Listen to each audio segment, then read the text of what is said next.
Buenos días, bienvenidos nuevamente a nuestros espacios de capacitación, de actualización. Hoy tomándonos un cafecito con Mercedes Real, una amiguísima, muy querida, sobre todo muy conocedora del medio. Y bueno, empezando un año 2022 con muchas expectativas, pero también con muchos temores, con mucha incertidumbre frente a la variante. Yo no sé en qué letra vamos del alfabeto griego de las variantes y del famoso COVID, ya perdí la cuenta, pero esperemos que este año 2022, en donde se presume una apertura de algunas economías, pues no tengamos mucha incidencia con las nuevas variantes de este virus que nos lleva ya tratando un poquito mal hace un par de años. Mercedes, qué placer tenerte y qué gusto empezar el año contigo, este primer programa en un conversatorio contigo, me parece delicioso. Tomándonos un café hasta ahora. ¿Cómo estás en Buenos Aires? Y bienvenida, Mercedes.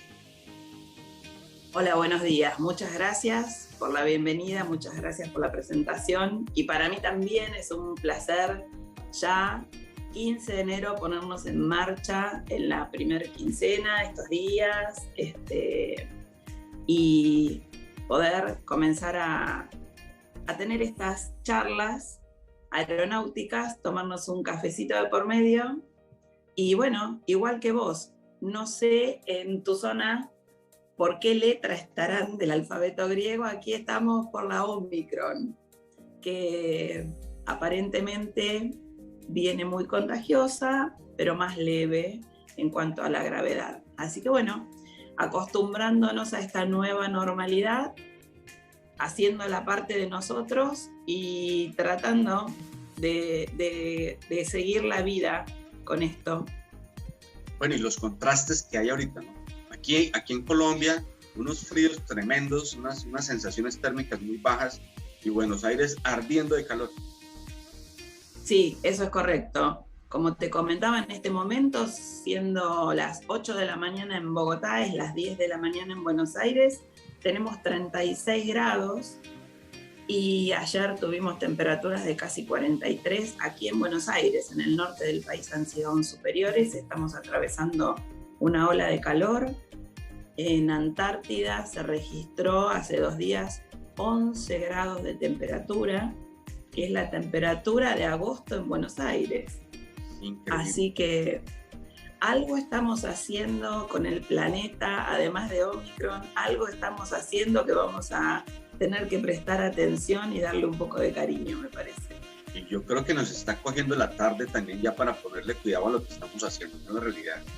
Bueno, Merceditas, como bien lo decías, arrancamos el año 15 de enero ya con este conversatorio que vamos a tener bien chévere, bien interesante. Pero no es lo único. Tenemos eventos ahorita para febrero con Argentina, precisamente 24 y 25 de febrero. 2 días de charlas aeronáuticas, conferencias. Seguimos con Venezuela, Colombia, Chile para mayo. Bueno, hay agenda. También pues viene la propuesta académica en textos, contenidos, libros que van a salir este año, precisamente sobre todo este tema de factores humanos, seguridad operacional. Ahora, uno quisiera que esos contenidos no fueran redundantes, sino que fueran realmente una herramienta de orientación y no como una charla más, no como un cuento más. Muchas de las palabras del año pasado, lo decíamos, muchas de las palabras como seguridad, como cultura, moral, pasan de largo y pasan también de moda. Entonces parece que las actualizaciones de contenido es simplemente el cambio de la palabra o la traducción al maravilloso inglés, pero no queda el sentido. No queda el sentido. Eso es como cuando uno muestra la luna con un dedo y la gente se queda mirando el dedo, ¿sí? Y resulta que creen que el dedo es la luna, ¿no? El dedo te señala la luna, pero la luna es algo mucho más grande, con mucha más incidencia. Así que es importante que las palabras, los contenidos, estos conversatorios, no es lo importante. La palabra, y digamos, es una herramienta que tenemos, pero el mensaje, el sentido de las palabras, es lo que ojalá de alguna manera en el tiempo empieza a permear a las organizaciones y a los individuos, por supuesto, ¿no, Merceditas? Sí, tal cual. Creo que esto lo hemos conversado en alguna oportunidad contigo y con otros colegas, y creo que no somos todo el tiempo conscientes que con las palabras generamos nuestra realidad. y a través de la palabra, ¿no? Y a través de lo que decimos y de lo que nos decimos.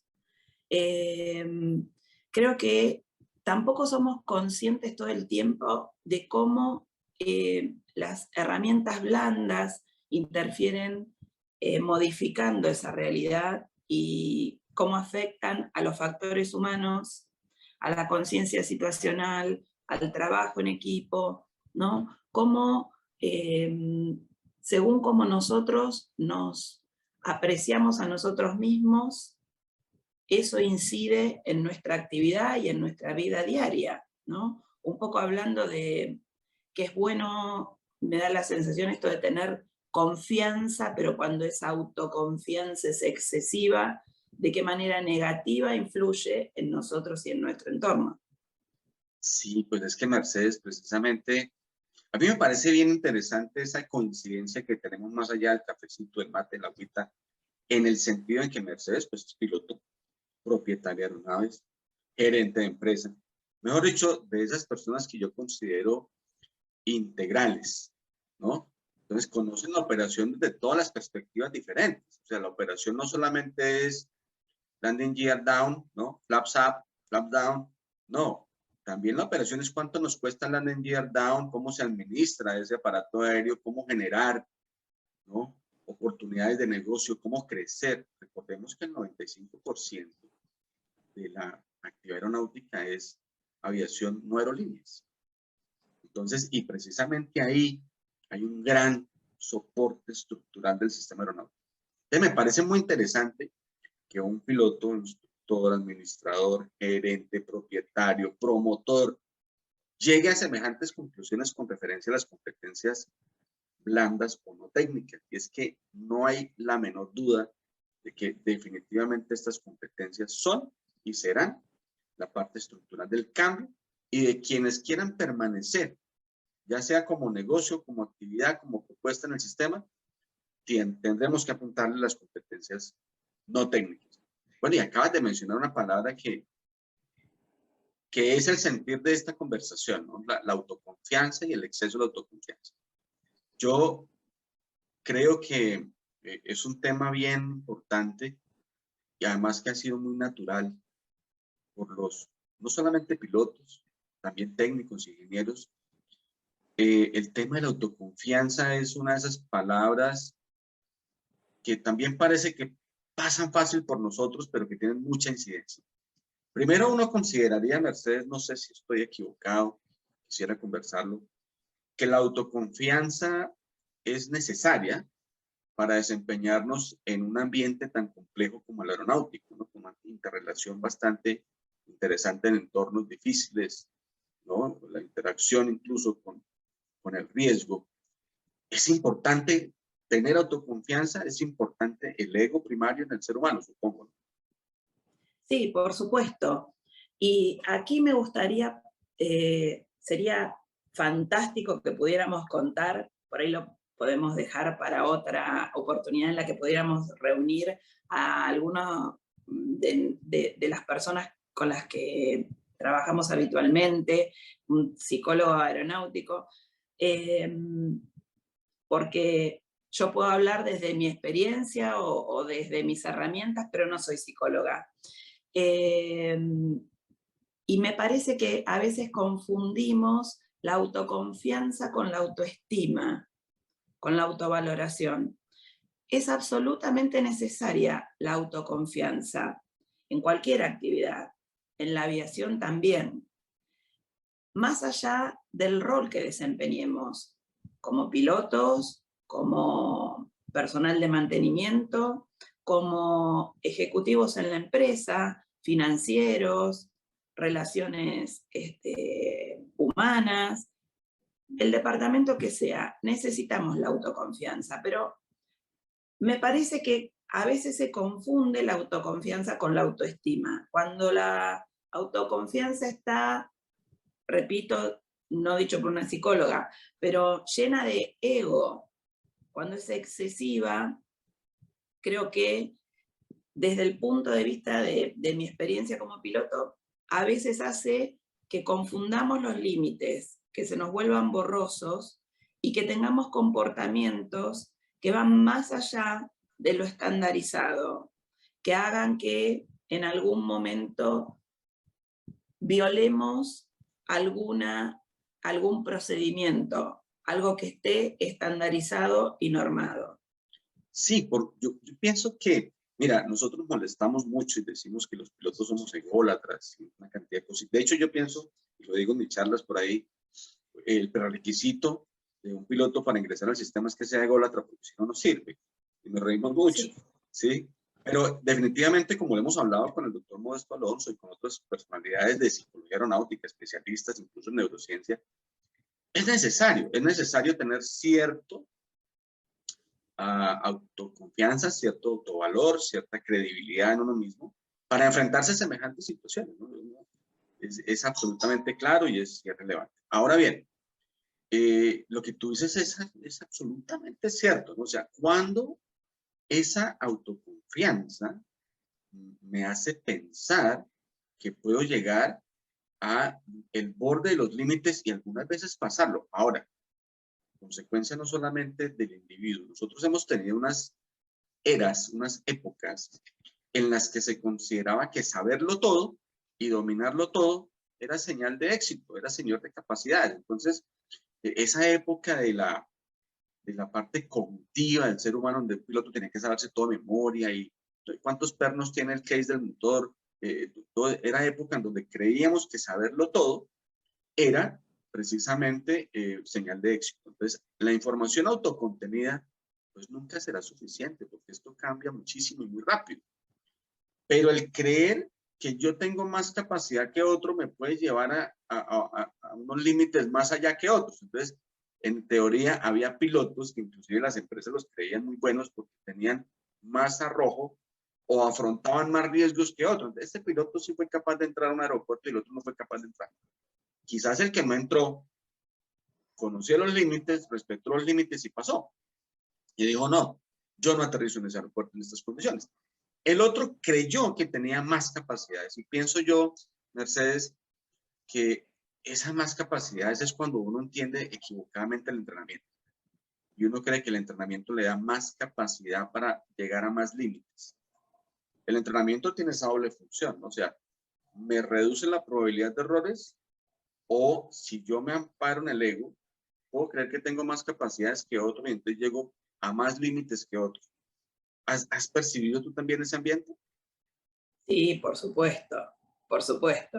Y también hay una cosa que está relacionada que hace unas décadas se suponía que esto que vos mencionabas, gear up, gear down, la palabra del comandante era sagrada, porque era el comandante, era el que tenía las 4 tiras. Entonces, no se le discutía, no se lo corregía, no había posibilidad de que el comandante se equivocara, y eso alimentaba el ego y la autoconfianza en exceso.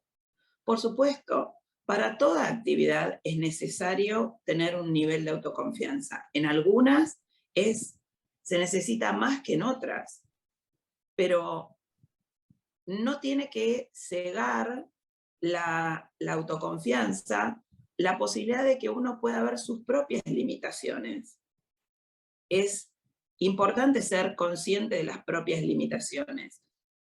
A mi modesto modo de entender, la persona que pueda ser más consciente de sus debilidades, tenerlas claras, tanto como sus fortalezas, no es una persona débil, sino que es una persona que se torna consciente de qué puntos debe mejorar. ¿Para qué? Para poder mejorar el trabajo en equipo, que es fundamental en esta actividad. La mejora continua. Creo yo, Merceditas, que efectivamente, si el ego es absolutamente necesario para afrontar entornos complejos y de riesgo, la humildad y la sencillez es absolutamente necesaria para entender la debilidad del ser. Me parece que reflexionando un poquito sobre las palabras de Sócrates cuando decía, yo soy el único que entiende que todos los días puedo aprender algo, es decir, yo solo sé que no sé nada, ¿no? Básicamente esa fue la conclusión. Me parece que él no estaba diciendo que era una persona débil. De hecho, él lo dijo, yo soy más sabio en el sentido, o sea, soy más paz en la parte cognitiva, entendiendo que todos los días puedo aprender algo. Entonces yo pensaría que si seguimos esa línea de filosofía, podríamos pensar lo que tú acabas de decir y acuñar esa frase, es que soy más capaz hoy porque tengo más posibilidad de identificar mis debilidades, las del entorno, las amenazas y tomar sabias decisiones. Creo que en eso se orientan las proeficiencias, capacidades del ser hoy en día. No es necesariamente el que más sabe, el que más habilidad técnica tiene, sino el que más acepta las limitaciones del entorno, el nivel de riesgo que eso presenta, sus propias falencias y toma decisiones adecuadas. Creo que esa sería una muy buena reflexión para nuestros pilotos de hoy en día, sin desconocer obviamente que, a ver, satanizar a los pilotos del pasado no es necesario porque así era la aviación. Y hemos pasado por etapas muy interesantes, ¿no? Yo recuerdo la Primera Guerra Mundial, uno ve por ahí películas de pilotos tomando licor en la cabina ya en la guerra y volando sin una mano y eran los haces porque eran los capaces, porque no se consideraba que eso era lo contradictorio a la seguridad. Y así hemos evolucionado desde eso hasta también estos pilotos, como tú bien lo dices, las 4 rayas era sinónimo de que yo soy Dios Todopoderoso. Esa también ha sido una parte de la evolución. Hoy en día debemos llegar a esas conclusiones de la, bueno, yo lo manifiesto siempre en la integralidad, en donde definitivamente articular esas competencias no técnicas es lo relevante hoy para entender qué es un buen piloto, un buen técnico, un buen despachador, un buen tripulante, y es precisamente ese, el que maneja una muy buena conciencia del riesgo, del entorno, de sus condiciones y sus necesidades, ¿no? Sí, absolutamente. Estoy de acuerdo con vos, no solo en que no hay que demonizarlos a los pilotos de generaciones anteriores, sino que hasta según la mirada que tengamos, podemos agradecerles. ¿Por qué? Por un lado, porque, bueno, por más fabulosos superhéroes que se creyeran, han sido realmente buenos profesionales, la mayoría. Y por otra parte, también sus falencias, sus debilidades, nos han permitido a nosotros tener una mirada que nos diga, esto es lo que necesitamos mejorar. ¿Por qué? Porque muchas veces es más difícil identificar las debilidades en uno mismo que verlas en el otro. Entonces, el hecho de que hayan existido un tipo, un perfil de profesionales con esas características de una autoconfianza y un ego tan elevado, nos permitió ver que no era lo correcto, no era lo mejor, lo que mejor contribuía. Y también que era una forma de desempeñarse de manera individual y comprender que lo que necesitábamos era apuntar hacia una visión sistémica, donde el piloto es alguien importante, pero es un elemento dentro de la maquinaria que es la aviación, dentro de todo el sistema.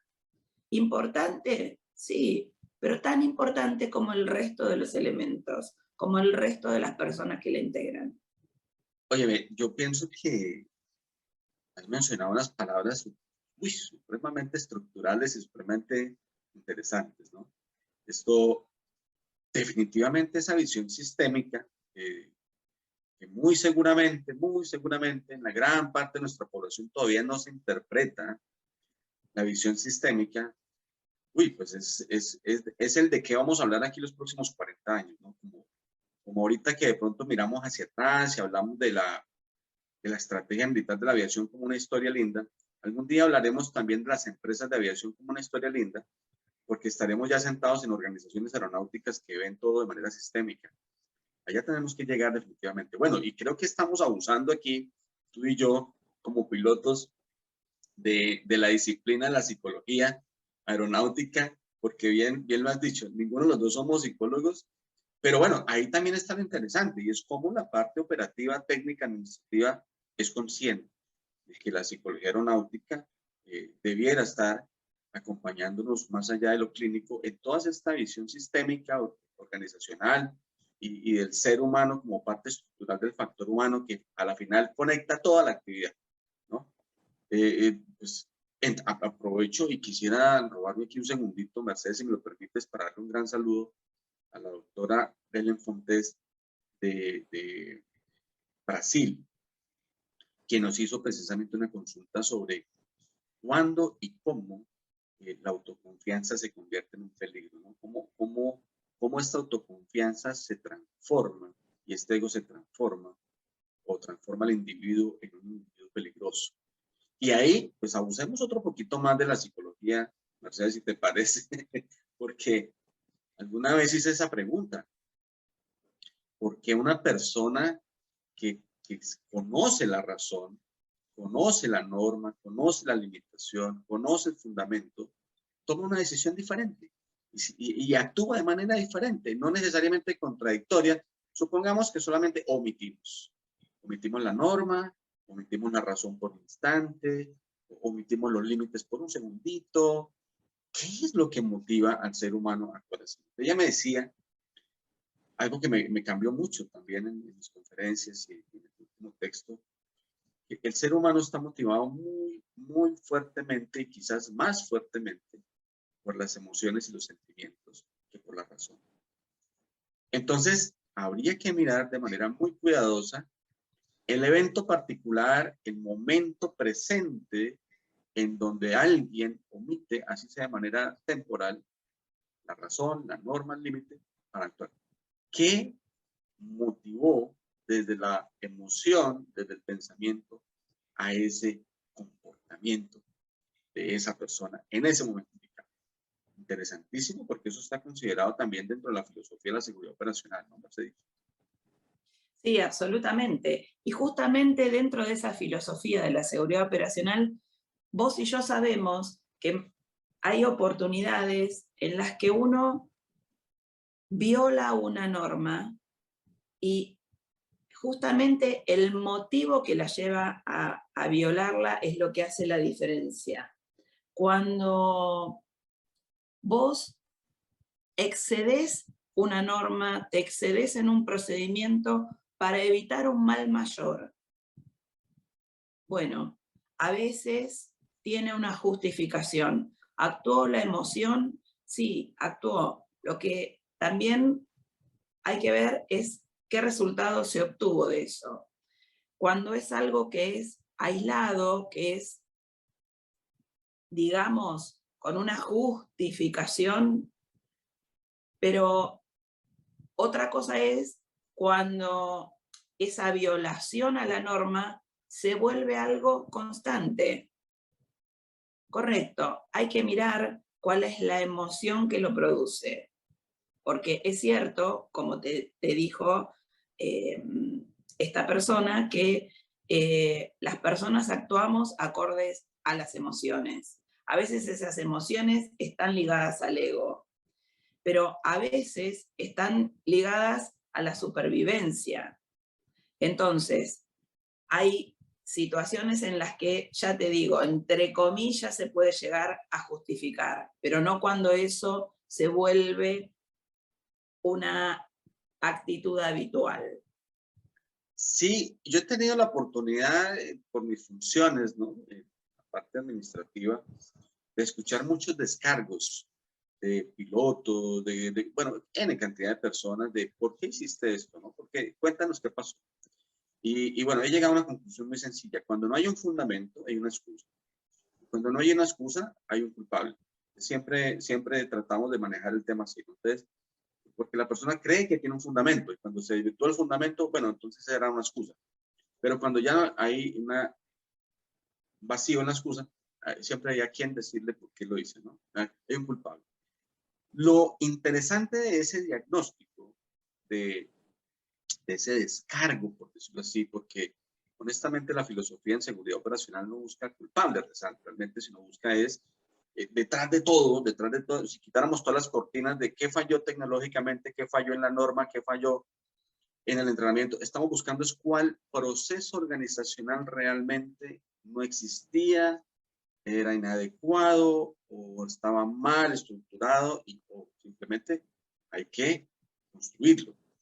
Y finalmente nos hemos dado cuenta que cuando hay situaciones muy repetitivas,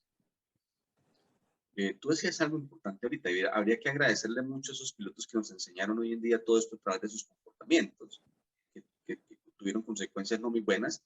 Bueno, también es cierto que cuando las situaciones son repetitivas, nos ayudan a nivel organizacional a identificar condiciones latentes que no habíamos, obviamente, por su propia definición, evidenciado y que ahora nos obliga a tener un proceso organizacional nuevo o estructurado y que definitivamente ayudará a nivel de la organización a mitigar cualquier probabilidad. En todo caso, esa condición mental, esa condición emocional de esa persona, si es repetitiva también, nos ayuda a mirar nuestros procesos de selección, nuestros procesos de acompañamiento. Mira, hoy en día, con esta pandemia, con esta situación de la salud mental afectada por muchas razones pandémicas, pospandémicas, etcétera, pues habrá que mirar qué procesos organizacionales fortalecen el ser para que haya unas mejores decisiones, ¿no? Sí, absolutamente. Fíjate que algo común que está sucediendo, al menos si yo lo limito al entorno de Argentina, cuando se retoma la actividad después de un parate de prácticamente 1 año y medio, comienzan a presentarse una cantidad de accidentes, incidentes, de eventos aeronáuticos de distinta gravedad, con distintos resultados. Algunos, lamentablemente, con pérdidas de vida. Otros, con pérdidas de maquinaria, con distintos niveles. Pero todos tienen algo en común que creo que afecta no solamente a la aviación en cuanto a los pilotos, sino a la aviación como organización, como sistema. La organización estuvo detenida. Y como vos decías al principio de esta conversación, la mayor parte, el 95% de la actividad aérea, no es la actividad de líneas aerocomerciales, sino de lo que conocemos como aviación civil. La instrucción, la aviación ejecutiva, la aviación deportiva. Entonces, el haber estado fuera de entrenamiento produce esto que conocemos como la desadaptación al vuelo. Pero no solo de los pilotos, sino, te repito, de toda la organización. Y cómo esto ha presentado situaciones a las que ponerle atención. Como, así como se dice que estamos viviendo una nueva normalidad a partir de la pandemia, también hay una nueva normalidad en la actividad en la aviación. ¿Qué te parece? Claro.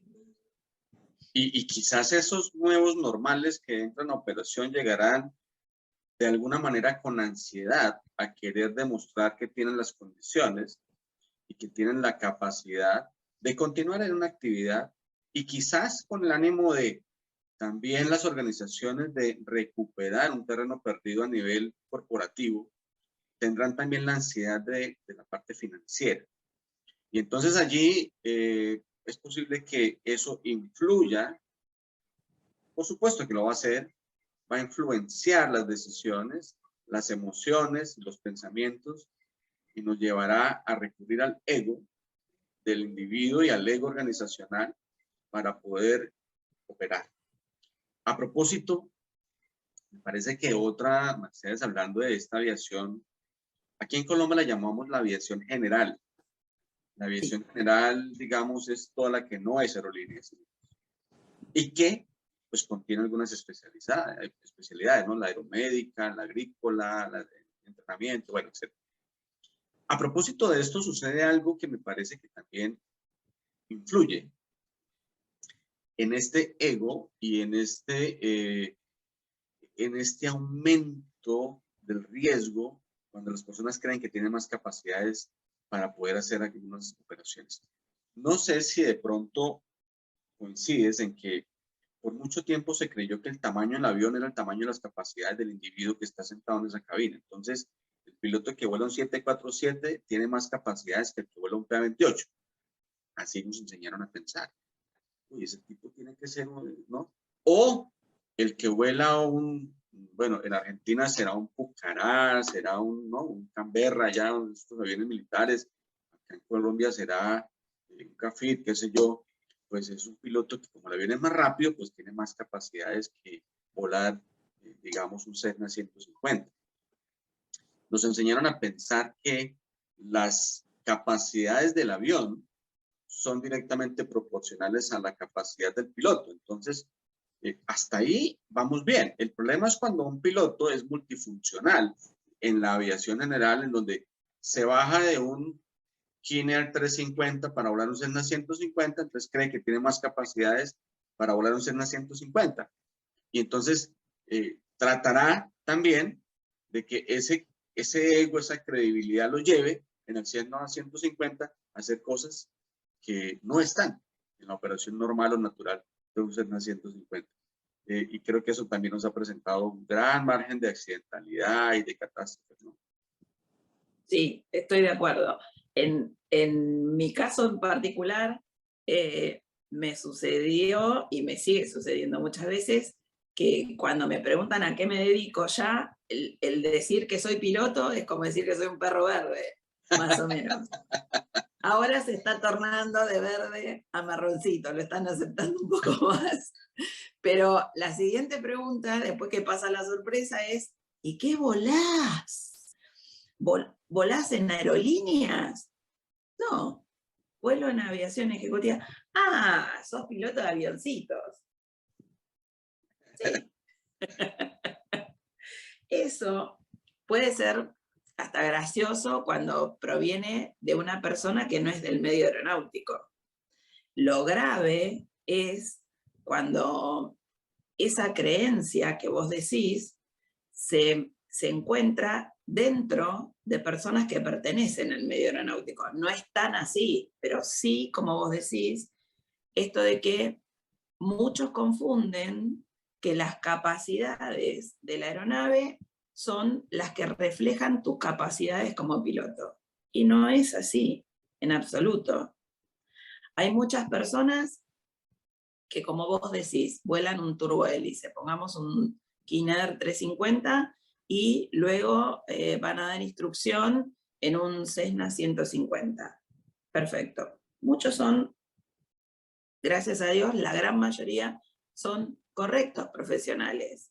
Ahora, muchos otros intentan hacer cosas e inculcar cosas siendo instructores, siendo pilotos de seguridad o siendo pilotos nada más que van con otro piloto con menor experiencia al lado, al que le contagian, digamos, malos ejemplos, y tratando de, esto que te digo, demostrando cosas que no son ciertas. Y ahí es donde creo que necesitamos poner el acento, en que las capacidades del avión no son las capacidades de las personas. Creo que esto que decíamos hace unos minutos, entender, hacer carne el concepto de que las habilidades blandas son las que nos van a permitir mejorar nuestras habilidades técnicas, es la base a la que tenemos que apuntar como concepto para el presente, lo más inmediato que se pueda, y para el futuro. ¿Por qué? Porque en tanto nosotros podamos desarrollar nuestras habilidades blandas, detectarlas, ver cuál necesitamos fortalecer, más facilidad vamos a tener para fortalecer nuestras habilidades técnicas. Y entonces ahí sí, como profesionales, vamos a poder ser mejores, más allá de que se trate de que estemos volando un Cessna 150, un Kinect, un Learjet 60 o un Airbus 380, no importa. Las capacidades técnicas se van a ver reflejadas en la persona y no en la aeronave. Por supuesto, y es que si nosotros hacemos ejemplos, eso hay muchos, ¿no? Entonces siempre, alguna vez estuve estandarizando unos pilotos para A320 y venían pilotos que volaban en la India, volaban en Qatar, volaban por allá el 757. Entonces siempre pretenderán volar el 7, el Airbus, como se volaba el Boeing. Porque uno siempre quiere impregnar, ¿no? La actividad que va a cumplir como venía. Porque aparentemente también nos vendieron otra idea que ya se está replanteando, y es que la experiencia tiene mucho sentido. La verdad es que no. Es más relevante la evidencia de la operación que la propia experiencia, porque la experiencia cada vez sirve para menos cosas. Genera sí unas técnicas, como bien lo dices, pero mira algo interesante. El piloto de la Fuerza Aérea querrá ir al entrenamiento 150 para como se volaba ya su avión militar. Y el que se baja el Kinect que pretendrá hacer lo mismo cuando se baja su PA-28 o lo que sea. Y tú acabas de decir, las competencias no técnicas ayudarán a fortalecer las competencias técnicas. En este caso, la adherencia, por ejemplo, al rol, la adherencia a las competencias específicas, las limitaciones y el entrenamiento de una aeronave particular, la capacidad de adherencia, lo que nos implica a desaprender temporalmente unas condiciones, unos comportamientos para asumir el rol adecuado en la operación que tengo ahora en mis manos. Eso es relevante. Entonces, la adherencia es una competencia blanda, una competencia no técnica, la capacidad de desaprender y de asumir un rol, como lo decía el modelo Shell por allá hace muchos años, ya viejito, pero pues ahí vamos a ver si le hacemos un par de electrochoques para que reviva el modelo Shell con la parte cultural, porque evidentemente nunca se usó. O sea, el modelo Shell, muy lindo en los cursos de CRM, muy lindo allá en el manual de factores humanos, pero en la práctica todavía cometemos los errores de no entender el rol en una actividad específica. Y los roles en actividades dentro de entornos complejos inciden directamente en el riesgo. Entonces, cuando yo confundo esos roles o trato de hacer un rol único para todo, pues primero no tiene sentido, ¿no? Y esto va a técnico el técnico de mantenimiento que se baja de la turbina Trent X, ¿no?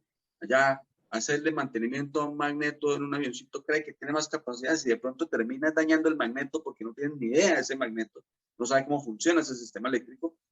Ahí volvemos a nuestro amigo Sócrates. Tengo más capacidades porque sé que puedo aprender ahorita un nuevo rol y luego adherirme a unas nuevas capacidades, a unas nuevas condiciones, ¿no?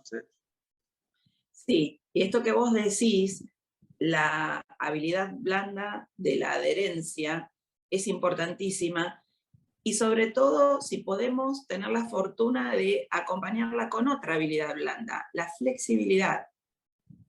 Si además de tener la capacidad de adherir a nuevos sistemas, a desaprender para aprender nuevos, tenemos la flexibilidad de pensamiento, un cerebro lo suficientemente plástico como para decir, bueno, este tipo de aeronave requiere cierto conocimiento y ciertas habilidades técnicas, pero este otro necesita que yo aprenda nuevos conocimientos.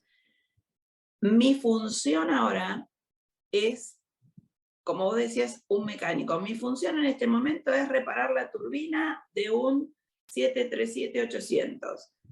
Terminé ese trabajo, bueno, mi función para reparar el magneto de un Cessnita.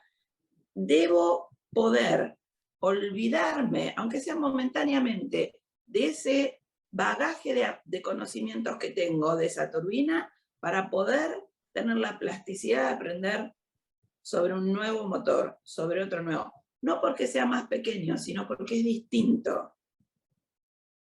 Claro. Y aquí una vez pienso yo, Mercedes, bien un llamado directo, así muy directo y muy claro, a las organizaciones aeronáuticas para que establezcan muy bien los roles, los perfiles y los objetivos que orienten realmente las actividades. Porque si una actividad no tiene un objetivo particular, ¿no? Un medible, tangible, pues entonces las personas llegarán a plantear sus propios objetivos desde lo personal. Entonces todo estará bien. Y eso precisamente son los conflictos de la cultura organizacional.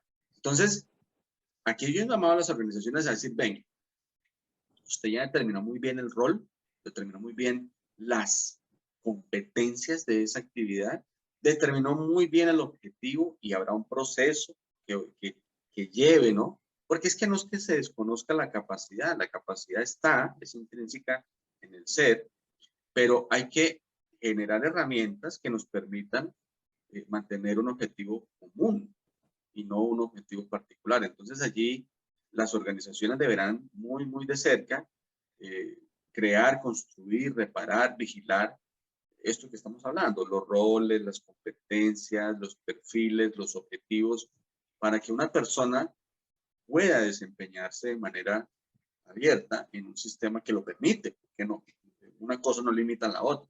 Tampoco podemos llegar y decir, como en algunas ocasiones acá en Colombia, no, es que el que huele turbina no puede volar en motores recíprocos. No tiene sentido. No tiene sentido. A ver si estás de acuerdo con esto que pienso. Yo creo que vos mencionabas, tenemos que reflotar este modelo Shell tan antiguo que lo tenemos olvidado. A veces las cosas por antiguas no dejan de ser útiles. Hay miles de ejemplos en la humanidad. Si no, todo sería descartable. Pero creo que podemos valernos, y justamente para esto que vos decís, de establecer roles dentro de las organizaciones, de dos modelos fundamentales que a mi modo de ver es interesante rescatar. El modelo Shell, en cuanto a que nos sirve como para analizarnos de manera individual cada uno de nosotros respecto a cómo somos con el ambiente que nos rodea, con las relaciones interpersonales dentro de la organización, con los conocimientos técnicos. Los elementos que lleva el modelo Shell. Pero otro que me parece válido rescatar es el modelo Reason, para el tema este de establecer los roles dentro de una organización. ¿Por qué?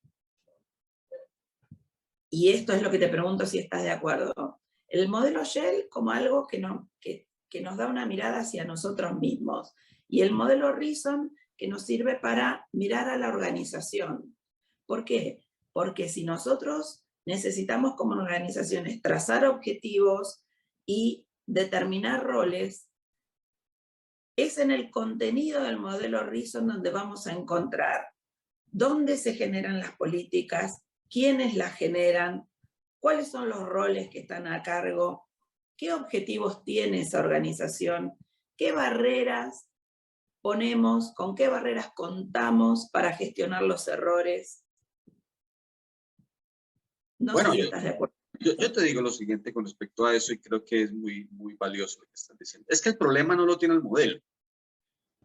El problema somos nosotros realmente, ¿no? O sea, porque es como decir, hay un modelo para hacer una camiseta, ¿no? Una estructura base para hacer una camiseta. El problema no es el modelo, el problema es la talla de la camiseta, si me queda buena, si está de moda, si no está de moda, pero el modelo sigue siendo el modelo. Es decir, exactamente. Entonces, el problema es cómo utilizo el modelo para hacer qué, en qué época y con qué necesidad. Yo no puedo usar el modelo de un abrigo de piel para ahorita el verano de Buenos Aires. No tiene sentido. El modelo no tiene ningún problema. Somos nosotros cuando utilizamos mal, aplicamos mal un modelo. Realmente, ahora, el modelo tendrá actualizaciones, tendrá unos puntos de vista, pero evidentemente el modelo es absolutamente válido. Ahora, la aplicabilidad del modelo, es decir, llevar esta filosofía, esta teoría a la práctica, la asimilación, es lo interesante. El modelo Reason, por supuesto, cuando habla de los procesos suizos y cuando habla de la organización y cuando habla de ese tema, absolutamente válido. Y no se ha quedado ahí. Ahora ya estamos hablando del modelo sistémico de investigación de accidentes, que es la interrelación de las organizaciones, más allá de la misma organización. genial, pero eso no omite ya a Reason, ni Reason omite que todavía el modelo Shell ya es práctico. Definitivamente el modelo Shell, cuando te habla de los dos liveware, ¿no? Es quién es el yo y quién es el otro, pues es que en un día uno, en una empresa puede ser 5 personas diferentes. Lo que hablábamos en algún momento. Yo puedo ser hoy, llegar a mi oficina a trabajar en seguridad operacional, pero también puedo ser un piloto, pero también puedo ser parte de mercadeo con un cliente si me hablo. Soy empleado, pero puedo ser el jefe también. Es decir, tantos roles. Y el modelo Shell me orienta a esa interrelación con mi propio entorno, por supuesto. Y luego Rizzo te dice, bueno, y a nivel organizacional, esos diferentes entornos de esas diferentes personas, ¿cómo se interactúan? Ambos son absolutamente válidos. Y volvemos al tema central. Omitir esa conciencia del rol me lleva a tomar actitudes equivocadas en roles diferentes, a creerme con más proficiencias, con más capacidades, por razones equivocadas. Entonces, omito los límites, omito la norma, porque creo que vengo, ¿no? Yo como gerente aquí ahora, como piloto, voy a hacer lo que yo quiero, ¿no? Entonces tenemos accidentes muy visibles. Por eso cuando uno mira la lista de chequeo de vuelos de FIT, ¿no? Dice que el nivel de riesgo se amplía cuando el dueño del avión o el dueño de la empresa es el mismo piloto y es el mismo pasajero. Porque lo que te está diciendo es, no es que esa persona se convirtió en un asesino, no. Te está diciendo es, si él no tiene claro el rol y tiene que dejar el rol de gerencia o el rol de propietario para sentarse en el rol de piloto y gestionar el riesgo, si no lo tiene claro, póngale cuidado, establezca algo ahí, escriba algo para que no se confundan esos roles porque se dispara el riesgo, ¿no? Entonces, absolutamente de acuerdo contigo, Mercedes. Con respecto a los modelos son estructurales, son fundamentales. Habrá que mirar la aplicabilidad, la época, el alcance, pero lo más importante, creo yo, la practicidad. Y es que se lleve esto realmente al hecho, ¿no? Sí, creo que eso es un elemento clave, la practicidad. ¿Por qué? Porque todo muy lindo esto que nosotros podemos estar conversando y estamos conversando acerca de teoría que la podemos bajar a tierra, digamos, con algunos ejemplos. Pero una cosa es lo que como empresa, como organización, puedo escribir que voy a hacer, que voy a cumplir, y otra cosa es lo que realmente hago. Una cosa es la teoría y otra cosa es lo que pongo en práctica. Y muchas veces el exceso de autoconfianza creo que está relacionado con que yo ya cumplí con la teoría, ya lo puse por escrito, yo ya dije que lo voy a hacer así, pero bueno, dadas las circunstancias lo tengo que hacer de otra manera y yo sé que puedo. Y ahí es donde sobrevienen los problemas. Total, total. Ahí estamos de acuerdo, Mercedes, con eso. Bueno, pues yo creo que lo que nos queda es mucha tarea. Uno quisiera tener aquí un café con almuerzo, con cena, con desayuno mañana para poder tocar estos temas que son bastante extensos, que es utópico creer que en un conversatorio de 45, 50 minutos podamos abarcarlo todo. Habrá muchas más fuentes, habrá muchas inquietudes, habrá muchos, digamos, aportes, porque pues aquí viene la parte tecnológica que limita ciertas operaciones ya en las aerolíneas, ¿no? El sistema FOCUA, etcétera, en donde el piloto también tiene como casi que un conflicto contra esta tecnología, no me dejan ser lo que yo soy, me limitan, yo pudiera hacer otra cosa distinta. Bueno, ese conflicto que tampoco debiera existir, pues es interesante tratarlo. Lo trataremos en algún momento, Mercedes. Creo que lo que, como siempre, queda es como más ganas de saber más ganas de... Yo creo que si algunos pilotos, técnicos o empresarios, cuando ven estos conversatorios dirán, venga, pero le falta decir tal cosa y yo quisiera, ¿por qué no me invitaron para yo contar mi película? Por supuesto, esa es la idea. La idea es que no generar un debate necesariamente, sino una intención de tratar el tema, de mirar el tema, de contextualizarlo, de aplicarlo y bueno, y consultar mucho más, por supuesto, ¿no? Sí, ¿sabes qué? Algo que me preocupa y me ocupa es, y tal vez es un poco resultado de ser una persona algo ansiosa, esto de poder crear conciencia de organización, de que se ve algo como un sistema. de dejar de lado esa idea romántica del piloto y el avión, para realmente entenderlo como una organización que forma parte de un sistema que le excede, y de la importancia de los roles en esas organizaciones. Hasta que eso se vuelva carne en cada uno de los que formamos parte de este hermoso mundo de la aviación, y nos vamos a seguir encontrando con problemas importantes. Pero bueno, creo que estos conversatorios sirven para horadar la piedra. Me tomaré el atrevimiento de decirle a la parte de la edición que extraiga este pedacito para generar un clip, porque nos deseo, muchas veces me han tachado de soñador, digamos, de filosofía, digamos, muy altruista, pero poco efectiva. Me han dicho todas estas cosas. ¿A usted no le parece que la expectativa es como muy amplia frente a este tema? Entonces yo digo, bueno, pues es importante considerar que tenemos una deriva práctica de 30 y 40 años en el hacer, con el deber ser.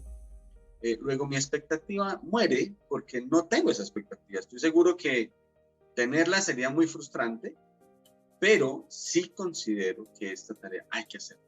Definitivamente lo que tú acabas de decir para mí es una premisa. No pensar de manera organizacional y sistémica nos mantiene expuestos permanentemente a unos niveles de riesgo innecesarios.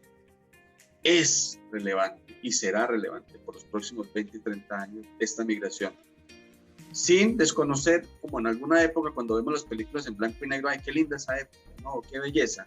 Era una época muy pura, muy sana. Sí, no significa que esta esté necesariamente mal. Lo mismo pensaremos en algunos años de ese romanticismo piloto, avión, ¿no? Panam cuando nació y todo este cuento. Y más adelante pensaremos, sí, pero estamos trabajando en seguir evolucionando. Por supuesto que es una tarea bastante interesante la que tenemos. Y bueno, continuaremos en eso, Mercedes. Por ahora, pues yo te quiero agradecer muchísimo ese tiempo que me has dedicado y nos has dedicado a todos los que ven estos contenidos. Y voy a robar ese clipcito para ponerlo como un banner publicitario, ojalá en todas las conferencias que podamos hacer sobre competencias no técnicas, sistema empresa organizacional, sistema aeronáutico, etc. Mercedes, muchas gracias por ese tiempo y por compartir tus experiencias.